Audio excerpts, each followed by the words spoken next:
Reklamo ang kampo ni dating Congressman Mike Defensor laban sa NBI sakaling magpatuloy ang anilay pangahara sa kawanihan. Balita mula sa NBI, hatid ni Radyo Patrol, Zeus Legaspi. Zeus!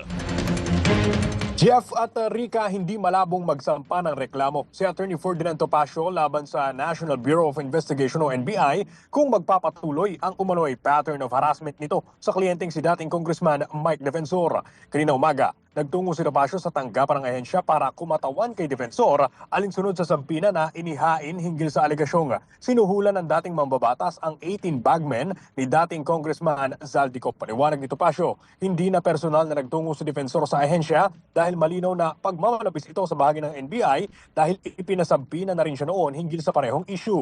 Dagdag pa ng abogado, kung talagang pinaghihinalaan ng NBI si Defensor, dapat na itong magsampa ng kaso sa korte. Sasabihin ko, sana mga bossing, tama na ito.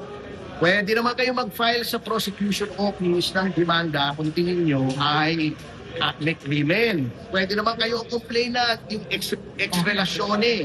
Pero huwag itong patawag kayo ng patawag ng never ending. Yan ang balitang kumpirmado, sigurado. Ito ang Radyo Patrol, Zeus Legaspi, DZMM. Maraming salamat, Zeus Legaspi!